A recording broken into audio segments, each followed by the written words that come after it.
Ramaya Ramabhadraya Ramachandraya Vedase Raghunathaya Nathaya Sitaya Pataye Namaha. Uttarakhand, chapter number 80. Shatrughna kills Lavanasura.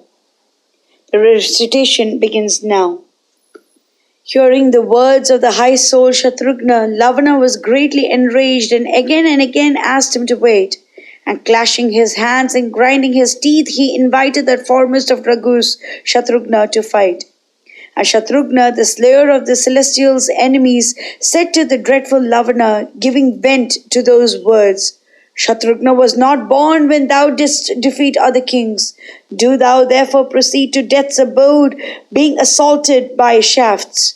O thou of vicious soul, as did the celestials behold Ravana slain, so shall the rishis and the learned brahmanas behold thee destroyed by me. O Rakshasa, forsooth shall good crown cities and villages when thou shalt fall down burnt by my arrows. As the rays of the sun enter into the lotus, so shall arrows hard as lightning, discharged by my hands, shall enter your heart. Thus, being beside himself with ire on hearing those words of Shatrughna, Lavanasura threw a huge tree against his breast, and Shatrughna too sundered it unto 100 pieces. Beholding his action thwarted, the Rakshasa again took up many trees and hurled them at Shatrughna, who with 300 or 400 bent arrows cut them all one by one into pieces. Thereupon, when the powerful Shatrughna assailed him with arrows, the Rakshasa was not the least pained. Rather, laughing aloud, the valiant Rakshasa uprooted a tree and struck Shatrughna with that on the head. Now with that stroke, Shatrughna was wounded and he fell unconscious.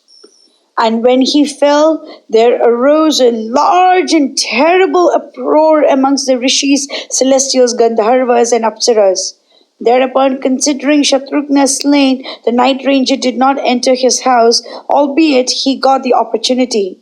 And moreover, beholding him fallen and destroyed, he did not take up his dart. He then began to carry his collected food. Regaining his sense within a moment, Shatrughna, with a weapon in his hand, stood at the city gate, and the rishis began to praise him. Thereupon, he having taken up an excellent arrow of unfailing aim, the 10 quarters were filled with its native brilliance.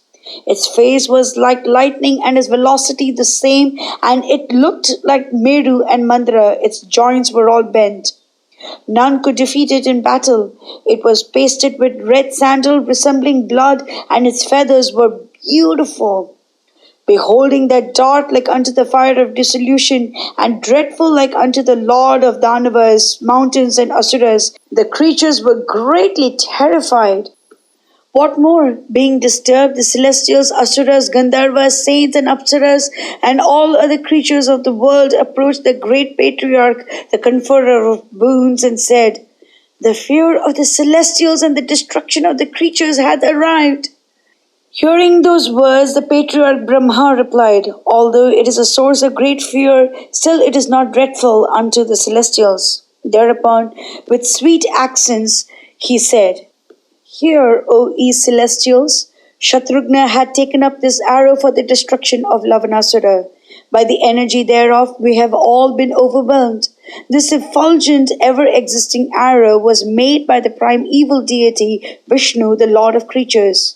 My children, the burning arrow of which you are afraid was made by the high-minded Vishnu for the slaying of Madhu and Kaitaba. And Vishnu alone is cognizant of its energy. The Shatrughna is the first portion of Vishnu's person. Do ye all go hence and behold the destruction of the foremost Rakshasa, Lavana, by the high-souled, heroic Shatrughna, the younger brother of Lord Rama.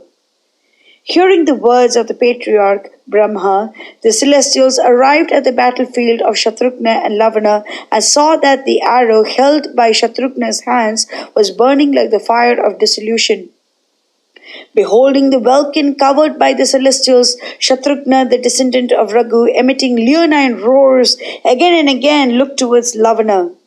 And being again excited by the high-souled Shatrughna, and enraged Lavanasura arrived for encounter. Thereupon, expanding his bow up to his ears, Shatrughna, the most accomplished archer, discharged his arrow against the spacious breast of Lavanasura.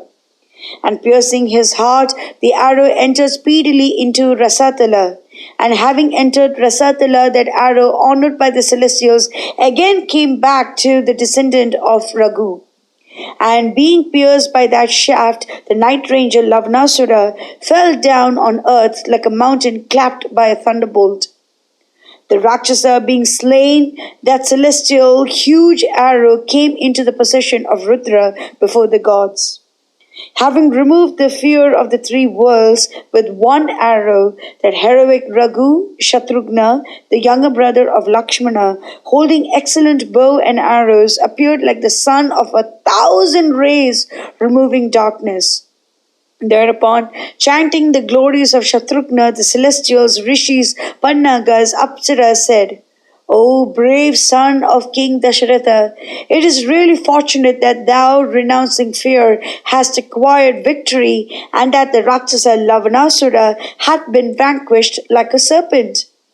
Mangalam Koshalendraya Mahaniya Gunapte Chakravarti Dhanurjaya Sarva Bhaumaya Mangalam.